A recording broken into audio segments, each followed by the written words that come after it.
homesteading to prepping to common horse sense, we are College Hill Farm.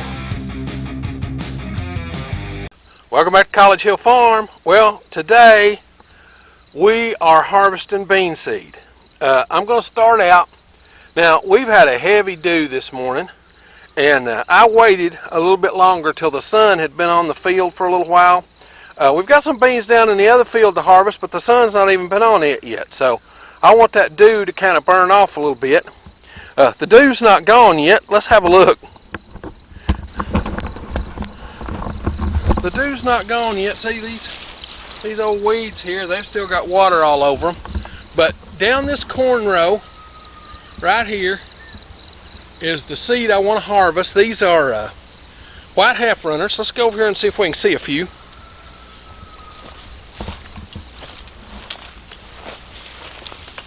See, here they are. But now, the plants that I want to harvest, I don't want to harvest that. See how flexible? It doesn't have a seed in it. That has seed in it. This has seed in it. Up here, nope, that one doesn't. That has seed in it. Okay? I want to pick the ones that have seeds in them. See, that's full of seed. That has seeds in it. That has seeds in it. See how full it looks? This one has one seed in it. Okay? So that's what I'm going to do. I'm going to get about doing that. Now, as far as these beans are concerned, okay, these are not the white half runners that most people buy in the store today. These were half runners that were being grown by my great-grandparents, my grandparents. The seed here is 50 years old. You got to string them. Okay, sometimes the string don't come off good. There it goes. But the thing about these are, they're so much more tender than the marketable beans you buy today. Those are just tender as they can be. Oh, they are so good. Just right out in the field. So I'm going to get down through here and get it harvesting these.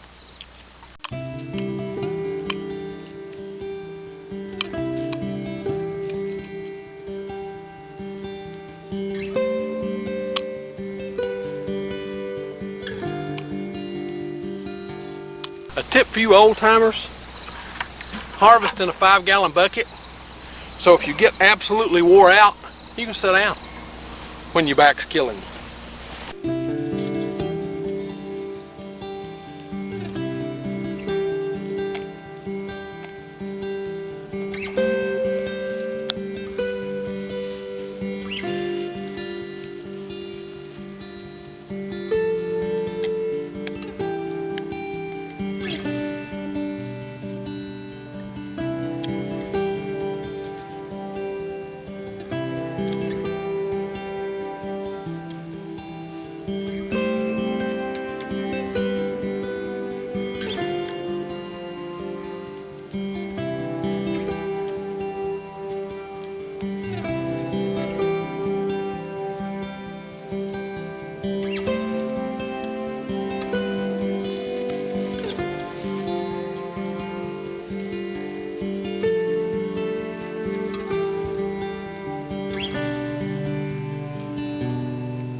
So you know, I do not spray my corn and beans with anything.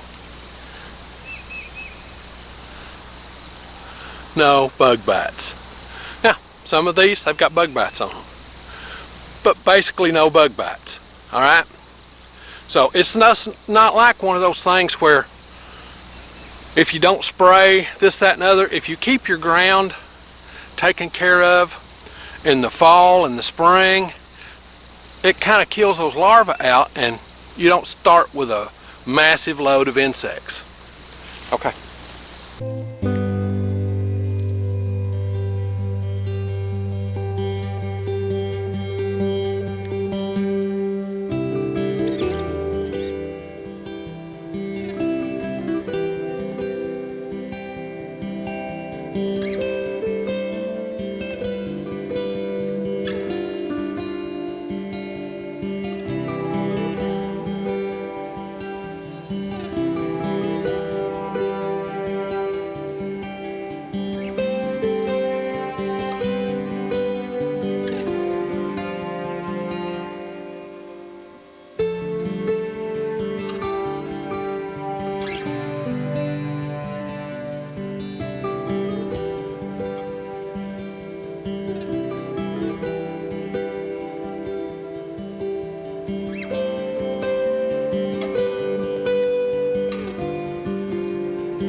Okay, I've got, a quarter of a 5-gallon bucket. That's enough beans for 2 years.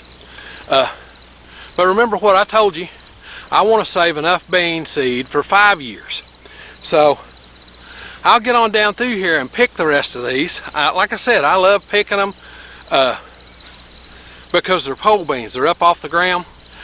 Picking bunch beans, the only way I can pick them is to pull them up and pick them. But these pole beans, there's enough beans left on there because all I'm picking are these. Okay, the beans with good full bean seeds in them. There's all kinds of them that are halfway there, down through there. So I'll show you what I do with these in just a little bit. Okay, this is my bean drying setup. I've got my beans. I didn't hardly get half a bucket, but there's the beans. There'll be plenty more. We've got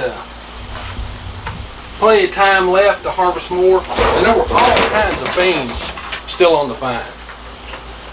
Now, the reason I got this view, let's talk about that for a second. What this is, this drying rack, I don't have room to get, well,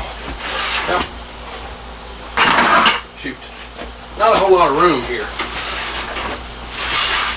I'll take this one out,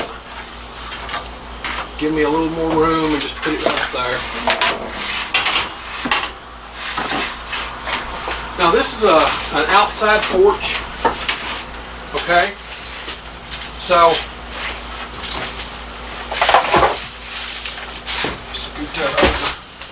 against the wall. I haven't fastened this to the wall. I've been debating doing that. Putting these beans on will let me know. Now, we made this rack. You can go back and look at our video where we made the rack. It's just some screens I bought at the Restore and some extra wood I had laying around. So, let's get these beans on here. Oh.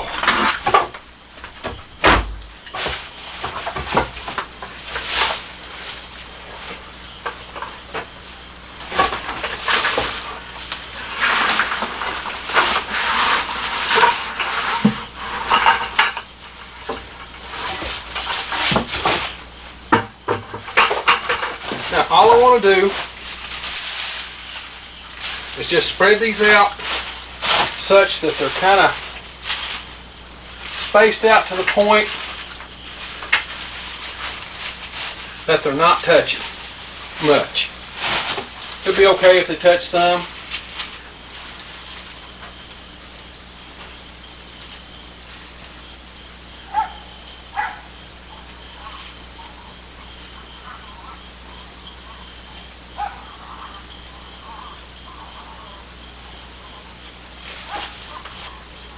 Now this is the typical, what's over here.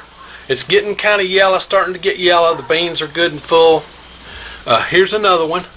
There are some of them that are green, but the beans are good and full. But I didn't worry about that, but there's some like this. Okay, and some people are going to ask, why don't you just wait and let them dry in the field and then harvest them? Well, what happens is, if you wait and let these dry in the field, you wind up, a good rain comes and it makes this whole thing wet. Okay? And when these beans get wet, they sprout. They'll be sprouted inside of here.